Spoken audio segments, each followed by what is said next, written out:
안녕하세요. 크립토TV입니다. 이번 시간에는 두 달 내로 비트코인 현물 ETF 승인된다 라고 얘기를 한 분석가들이 있습니다.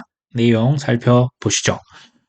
10월 14일자 기사입니다. 이제 현물 ETF가 초읽기에 들어갔다. SEC가 항소를 포기했다. 그러면서 내년 1월 10일까지 승인이 90%라고 자신을 한다. 이런 기사가 떴습니다. 그 항소라고 하는 건 그레이스케일 그 소송이었죠. SEC와 소송이 붙었고요. 왜 우리의 비트코인 신탁 상품을 현물 ETF로 전환을 해주지 않냐? 근데 SEC가 논리적인 근거를 대지 못했죠. 자, 선물 ETF 허용하는데 이거 가격 조작 이제는 식상합니다. 그래서 이제 항소를 사실 리플과 같은 경우는 리플 소송에서 SEC가 중간 항소를 시도했지만 이게 똑같은 판사님이죠. 기각이 된 건데요. 자, 여기에서는 항소조차 시도를 안 했다라는 얘기입니다. 사실상 기울었다 이렇게 보시면 되겠죠. 블랙락 등 그 이후로 막 이제 들어왔다. 무슨 말인지 알죠? 자, 비트코인 현물 ETF 승인을 최대한 그럼에도 지연시킬 수는 있다. 또 다른 이유를 갖다 붙일 수는 있겠죠. 하지만 이제 그러나 뒤가 중요합니다. 법원의 판결로 SEC의 지연 작전은 한계가 있다. 자, 다리 차면 기운다고 하나요? SEC의 지금 지연 작전에 지금 끝이 보인다. 이런 얘기가 되겠죠. 월가는요, 사실 크립토의 시장 장악, 주요 거래소, 인프라, 스테이블 코인, 수탁 사업, 여러 가지 NFT 시장 하나 둘씩 어느 정도 지금 접수가 끝났다라는 방증이지 않을까 싶습니다. 자, 승인 확률을 올해 말 75%에서 내년 1월 10일까지 갑자기 90%로 올립니다. 내년 말까지는 95%라고 했는데요. 자, 제가 여기서 퀴즈를 낼 겁니다. 2024년 왜 1월 10일일까요? 이 이유가 있습니다. 왜 내년 1월 10일까지 그렇게 자신을 하는지 요걸 한번 제가 이따가 답을 말씀드리겠습니다. 자, 블룸버그의 제임스 세이파트, 발추나스 이 두 친구는 주목하십시오. 자, 아크 인베스트가 신청한 돈나무 언니 펀드죠. 비트코인 ETF의 상세 조건을 둘러싸고 뭔가 SEC와 얘기가 오고 가고 있다. 자, 이러한 일들은 보통 승인을 전제로 이루어진다. 데드라인이 1월 10일이라고 말씀을 드렸죠. 자, 이 퀴즈에 대한 답을 이따 말씀드립니다. 이게 이제 얼마 전에 SEC와 ARK가 서로 그 의견을 주고받고 수정본을 다시 제출했었다. SEC가 여러 가지 회계 기준이 안 맞다 지적을 했겠죠. 이거를 대부분 수정을 해서 다시 제출했다는 거죠. 이 신청자가 SEC와 이렇게 의견을 주고받는 것은 매우 긍정적이다. 영어로 hugely positive입니다. 엄청 긍정적인 시그널이다. 자, 이 친구들은요, 블룸버그에서 ETF만 밥 먹고 이것만 20년 이상 한 전문가들이죠. 자신의 사실상 이름을 걸고 이거는 100% 승인이 될 거라고 얘기한 거랑 똑같은 얘기입니다. 이제 여러 가지 가능성, 이제 우리가 또 모르는 일 때문에 10%를 빼놓은 거지, 사실 100%가 된다는 얘기죠. 그 가격에, 그러니까 이 24년도 1월 10일이라고 한 날짜에, 왜 이건지 힌트는 이 파이널 데드라인. 정확히는 아크 인베스트의 비트코인 현물 신청서 최종 승인일, 최종 데드라인이 바로 1월 10일이기 때문입니다. 블랙락이다, 바네크, 인베스코, 여러 가지 다른 회사들은 대부분 지금 3월 14일, 5일에 지금 최종 데드라인이 돼 있죠. 근데요, 지금 돈나무 언니가 사장으로 있는 아크 인베스트는 1월 10일입니다. 이것을 만약에 금지를 시키고 나머지에서 승인을 한다? 형평성에서 위배가 됩니다. 그리고 더더군다나 아까 보셨죠? ARK와 지금 답안지를 서로 수정 답안 100점짜리 가져와 해서 지금 다시 제출을 한 것을 아까 보셨지 않습니까? 블랙록의 전 임원이 SEC는 모든 현물 ETF 동시에 승인할 거다. 이거 전 블랙록의 임원입니다. 가벼운 분은 아니죠. SEC가 3개월에서 6개월 내에 현물 ETF 이거 승인시킬 거다. 자, 3개월이라고 하면 내년 1월이고요.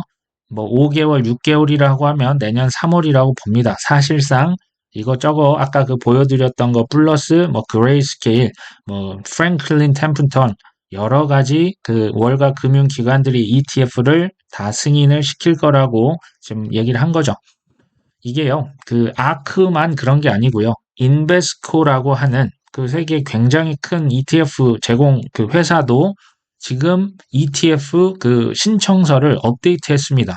이게 뭐냐면요. 나머지 업체들도 계속 그 SEC가 야, 너 이거 좀 틀렸어. 다시 가져와. 이거 조금 뭐 글씨체가 예를 들어서 마음에 안 들어. 회계 기준 이거 다시 지금 이렇게 맞춰서 와. 이 얘기를 다른 회사들과도 지금 다 한다는 얘기입니다. 동시에 승인한다는 결정적인 증거가 될 수 있겠죠. 이미 제가 이제 감히 예측을 하건대 동시 승인 예정일은 저는 이미 정해져 있다고 봅니다. 그레이스케일 뭐 GBTC 신탁 상품은 할인율이 지금 2년 내 가장 마이너스가 줄어들었죠. 이게 뭐 한때 마이너스 50%가 넘어갔습니다.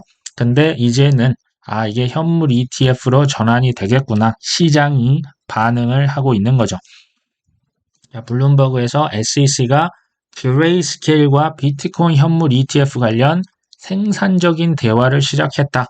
지금 이거 항소를 이제 그 SEC가 포기했지 않습니까? 이 말인즉슨 대화를 해서 풀겠다. 그리고 이제 승인 쪽으로 이제 뭐 기울었다는 얘기가 되겠죠.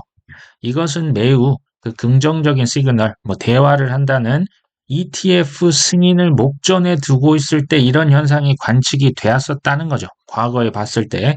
그리고 내년 1월 10일까지 그래서 비트코인 현물 ETF, ARK21, 돈나무 언니 그 펀드 회사가 신청한 ETF를 거절을 하기는 어려울 것이다. 자신의 이름을 걸고 이게 승인된다고 얘기를 한 거죠. 자, 그레이스케일도 지금 이 항소를 뭐 취하한 것을 보고 GBTC 이제 현물 비트코인 ETF 전환 우리는 준비 이미 뭐 완료가 돼 있다.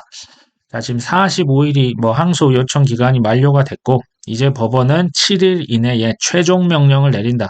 이 최종 명령 내리면 이제 끝나는 겁니다. 그때부터 이제 날짜 조율만 들어가는 거죠. 자, 일주일 내에 최종 명령 한번 지켜보시면 좋을 것 같고요. 무슨 말이냐? SEC가 이제는 너 좋은 말로 할 때 빨리 ETF 전환해. 이제 최후 통첩을 그레이스케일이 판사의 판결을 뒤에 업고 지금 재촉을 하고 있는 거라 보시면 되겠죠. 지금 비트코인, 뭐, 그 블록체인, 뭐, 거래소, 뭐, 여러 가지에 이렇게 투자한 크립토 투자 이 월가 기업들의 AUM은 이제 운영하는 자산을 금액을 싹 다 합쳐보니까요. 이게 우리 돈 36경 원입니다. 믿어지십니까?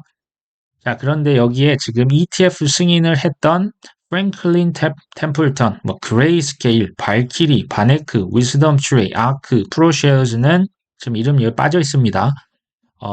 정말 그 생각보다 그 월가에 사실 난다 긴다는 금융기관들, ETF 운영사들, 자산 운영사들 다 달라붙었죠. 여기 이제 9월 19일자 기사긴 한데요. 찰스 슈왑과 스테이트 스트리트도 비트코인 현물 ETF 신청이 유력하다. 자, 찰스 슈왑은 참고로 미국 기준 7위의 자산 운용액을 보유하고 있고요. 미국 1위의 지금 증권사라고 소개가 되고 있죠. 그 다음에 EDXM 월가 연합군이 만든 코인 거래소에 참여한 회사이기도 합니다. 자, 스테이트 스트리트는 누굴까요? 세계 3위 ETF 제공사입니다. 그리고 세계 1위 수탁 전문 기업입니다. 수탁이란 건 고객의 자산을 잘 보관하는 기업이죠. 자, 코인을 보관하기 위해서 엄청나게 로비를 하고 있고요. 코인 관련 아예 별도 회사를 만들기까지 했습니다. 여기서 지금 뭐 한다고요? ETF 이제 신청을 할 것이 유력시 된다. 당연히 달려들겠죠. 여기서 이제 질문을 제가 한번 던져봅니다. 이거는 사실상 12월 말에서 1월 초에 이거 승인된다는 얘기입니다. 1월 10일까지지 보통 그 일주일, 2주일 전에 이렇게 발표를 하는 경우가 많이 있었거든요. SEC는 지난 10년이라는 기간 동안에 사실 계속 지연을 시켰지 않습니까? 그 ETF 승인을 안 시켰는데 왜 갑자기 여기서 승인을 하고 있을까요? 저는 항상 제가 좀 전 세계 움직이는 세력이라면 어떻게 할까 생각을 항상 해봅니다. 자, 제이미 다이먼 회장이 뭐 얼마 전에 금리가 5%가 아니라 뭐 7%를 대비해야 뭐 이런 좀 그 섬뜩한 발언을 했었죠. 사실 JP 모건은요, 사실과 거짓을 막 섞습니다. 그래서 이게 사실인지 비트코인은 사기다 했을 때처럼 이게 거짓말인지 일반인들이 분간하기가 사실 굉장히 어렵습니다. 꼭 종교 집단으로 치면 2단입니다. 처음에는 비슷해요. 중간까지도 똑같은 말인데 달을 이 끝 단위죠. 끝에 가서 이상하게 뭐 교주의 이상한 가르침을 집어 넣어버리는 거죠. 저는 이제 JP 모건 보면서 그런 생각을 했고요. 지금 비트코인은 사기다처럼 지금 금리 7%는 현실적으로 가능성이 없습니다. 이것은 공포심을 자극하는 발언이라 보시는 게 맞습니다. 자, 얼마 전에 지금 10월 16일 또 이런 발언했습니다. 우크라에서 중동까지 지금 수십 년 사이에 가장 위험한 시기가 지금이다. 지금 이 발언을 얼마 전에 했습니다. 뭐 글로벌 경제 불확실성, 이제 뭐 IMF 이 얘기 제가 다 뒤에서 드릴게요. 자, 세계가 수십 년 새 가장 위험한 시기일 수 있다.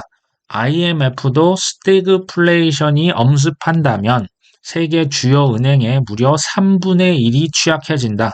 이건 정말 무서운 발언의 뭐 콤보겠죠. 이게 뭐 미국 국가 부채가 지금 급증을 하고 있습니다. 그리고 미국 재정 적자 쌓이고 있죠. 이것은요, 사실 돈을 더 풀어 쓴다는 얘기이기 때문에 물가도 금리도 더 높게 유지가 되어야 할 가능성이 높아진다는 얘기를 하고 있는 거죠. 자, 적자로 국채를 점점 더 발행을 한다는 건 뭘 의미할까요? 국채 금리가 상승한다는 겁니다. 수익률은 올라가지만 가격은 하락한다는 의미고요. 이 얘기는 시장의 시중 금리를 상승시킬 수 있는 압력이 높아집니다. 그러니까 미국의 국채 금리랑요, 시장의 금리가 좀 비슷하게 움직인다. 이렇게 생각하시면 됩니다. 전 세계가 많이 빚을 지면 질수록 파산 가능성은 훨씬 더 높아진다. 제가 그냥 요약을 했습니다. 뭐 달러 인덱스 계속 올라가고 있죠. 달러가 강달러가 되고 있고요. 뭐 경기 둔화 지속된 은행 위기다. IMF, 자국은행 감독 똑바로 해라. 다이먼이 경고했었죠. 월스트리트 저널이 미국의 연착륙은 세계 경제의 부담이다. 자, 이게 무슨 얘기인지 제가 한번 찾아봤습니다. 뭐 그렇게 얘기를 했는데 미국만 경제 성장률이 좀 괜찮고 나머지 경제 대국들 뭐 성장률이 다 하향 조정되고 있다. 미국만 좀 버티고 있다. 지금 얘기를 하고 있는 거죠. 미국에 뭐 이제 연착륙을 한다면 이 높은 금리가 더 오래 지속되면 달러는 강세죠. 그러면 다른 나라 화폐 가치가 하락을 합니다. 수입 물가를 올릴 것. 다른 나라에서 수입하기가 좀 어려워지는 거죠. 물건을 살 수도 없습니다. 자, 이거는 결국 물가를 잡기 위해서 이제 미국 외 다른 국가에서는 따라서 금리를 올릴 수밖에 없겠죠.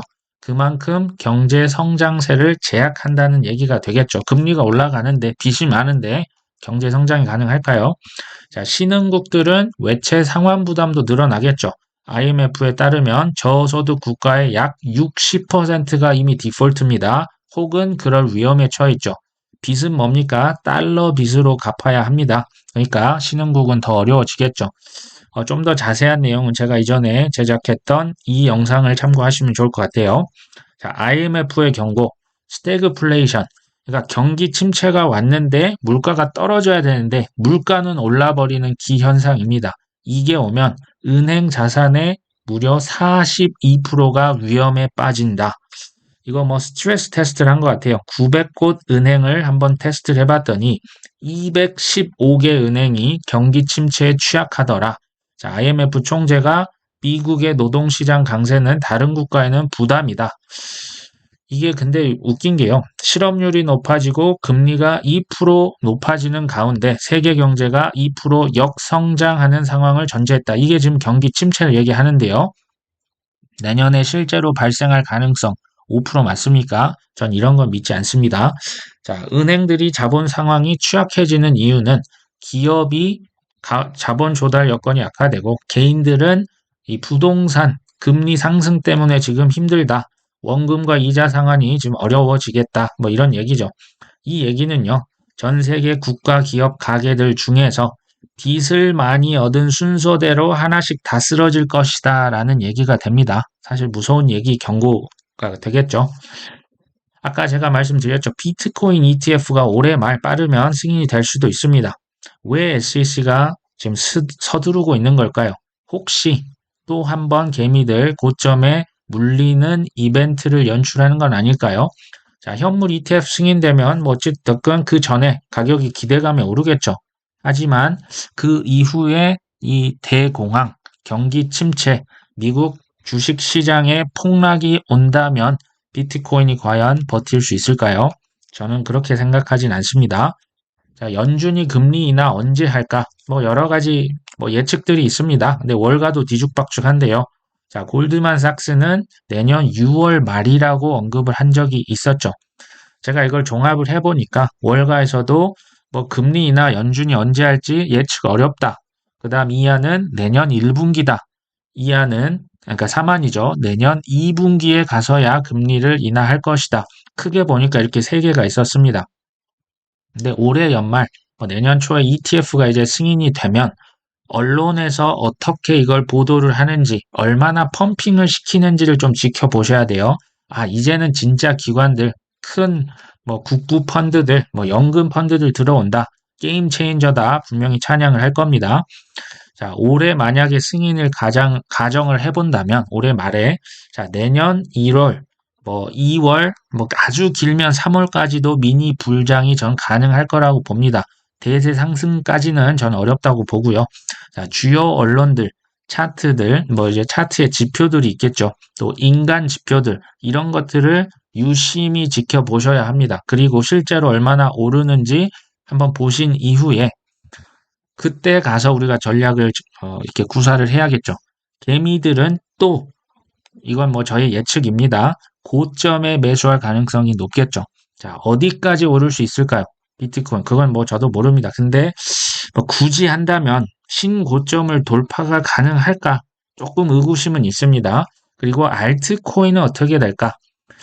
어찌됐건 이란은요. 자, 비트코인 현물 ETF잖아요. 비트코인 혼자 팍 치고 올라갈 겁니다. 그러면 어느 시점 이후에 이더리움도 같이 오를 겁니다.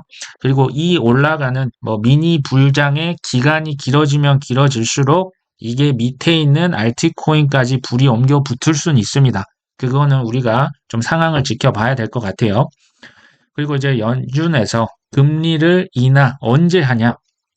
자, 항상 연준은요, 전 세계 중앙은행이잖아요. 이래도 저래도 욕을 먹지만 욕을 적게 먹기 위해서는 항상 명분이 있어야 됩니다. 그리고 후행지표, 그러니까 항상 경기가 이제 폭락하는 걸 보고 금리 인하를 하고요. 너무 이제 그 인플레이션이 거의 두 자릿수가 돼서야 이제 정책을 쓰기 시작했죠. 이번에도 저는 이변이 없다면 경기 침체 이거 확인한 다음에 금리를 인하할 것이라고 봅니다. 자, 1분기에서 그러면 2분기 정도 금리 인하한다고 했잖아요. 그러면 그 어느 시점 사이에 미국 주식 시장도 폭락을 할 수 있지 않을까 하는 생각을 합니다. 그리고 달콤한 비트코인 현물 ETF, 그 달콤한 그 장밋빛을 쫓았던 개미들은 또 가격이 폭락하면 어떻게 될까요? 패닉셀 나올 수 있습니다. 자, 그때 또 누가 주워 담을 수 있을까요? 자, 보여드립니다. 자, 월스트리트 저널에서 이게 22년 4월입니다. 월가는 글로벌 위험 회피의 현금 비중을 이때부터 높였습니다.